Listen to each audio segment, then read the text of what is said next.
Emma, a 7-year-old with a heart bigger than her backpack, sat cross-legged on the living room floor, crayon in hand. Outside, the winter wind rattled the windows, but inside, she was on a mission.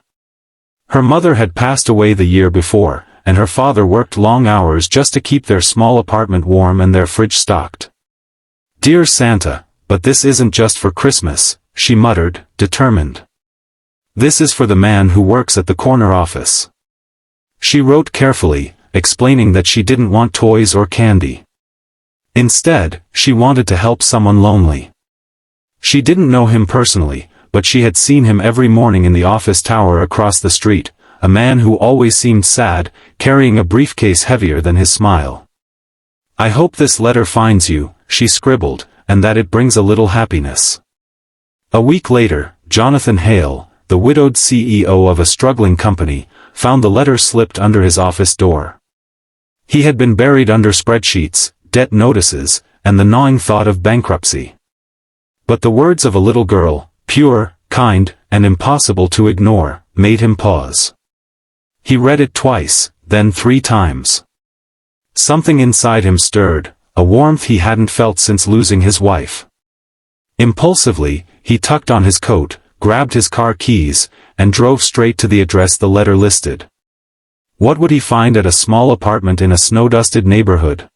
Jonathan's hands trembled slightly as he knocked on the chipped wooden door. Snowflakes clung to his coat, but he barely noticed. He had faced board meetings, legal threats, and financial ruin, but the courage to knock on a stranger's door after receiving a child's letter felt strangely different. The door opened, revealing Emma's father, Michael, a man weary from long hours at a delivery job. His eyes widened at the sight of the suited stranger. "Can I help you?" he asked cautiously. Jonathan smiled, a mix of nervousness and hope. I received a letter from Emma," he said softly. "She wrote to me, of all people." Emma peeked from behind her father, her eyes wide with curiosity. "Santa came," she whispered. Jonathan chuckled, kneeling to her level. "Not exactly, but I think I'm the closest thing right now." Emma handed him a small paper she had drawn, a picture of the office tower, the man behind the windows, and her little heart hovering above. "I just wanted you to be happy," she said plainly. "Because everyone deserves a little happiness." Something inside Jonathan cracked, a wall he hadn't realized had grown around him. He hadn't just been lonely, he had been shut off from life itself. Seeing a child care enough to reach out reminded him of something he had forgotten: hope. "Emma," he said, his voice thick, "you've reminded me what really matters." Her smile was all the confirmation he needed. In that small apartment, amidst the faint scent of cinnamon and home-baked bread, a bond formed, a reminder that even in the darkest winters, light could find its way in.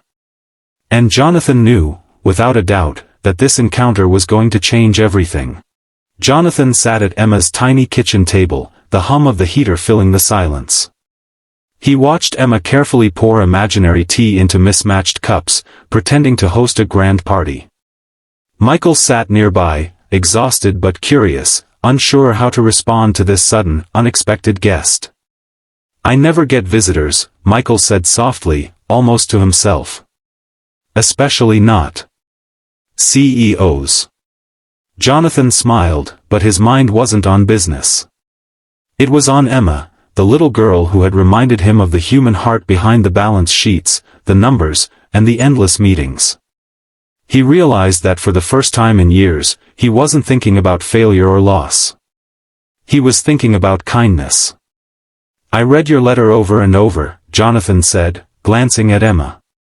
"And it made me think, maybe there's more to life than work, more to happiness than money." He pulled a small box from his coat pocket, tied with a simple ribbon. "This is for you, Emma. Not because I have to, but because you reminded me that generosity matters." Inside the box were art supplies, crayons, colored pencils, sketchbooks. Emma's eyes sparkled, the kind of pure, uncontainable joy that can melt even the coldest hearts. "Thank you," she whispered, hugging him tightly. Jonathan felt a lump in his throat. That small act, inspired by a child's pure intention, had shifted something monumental. He realized that wealth and power were meaningless without connection and compassion. Before leaving, he made a promise to himself: he would use his resources to bring more hope into the world, starting with the family that had reminded him what it truly meant to care. And as he stepped back into the snow, Jonathan understood that sometimes, the simplest gestures, like a child's letter, could heal even the heaviest of hearts. In the days that followed, Jonathan couldn't stop thinking about Emma and Michael. Back in his office, the spreadsheets and bankruptcy notices seemed less terrifying. He realized that true wealth wasn't in numbers, it was in people, in kindness, in connection. So he acted. Jonathan arranged for Michael to have a more stable schedule, offering a small contract with better hours so he could spend time with Emma. He donated art supplies, books, and warm winter clothes anonymously to their building, ensuring Emma and other children had resources they otherwise couldn't afford. Word spread quietly through the neighborhood about a generous donor, and Emma's little act of reaching out had sparked something bigger. She became the heart of a story no one could ignore, a story about hope, compassion, and humanity in unexpected places. One chilly afternoon, Jonathan returned to the apartment, not as a stranger, not as a CEO, but as someone who had been changed forever. He found Emma sketching at the table, completely absorbed in her artwork. "I've been working on a picture for you," she said shyly, holding up a drawing of the office tower, but this time with sunshine streaming through the windows. Jonathan's chest tightened. "It's beautiful, Emma," he whispered.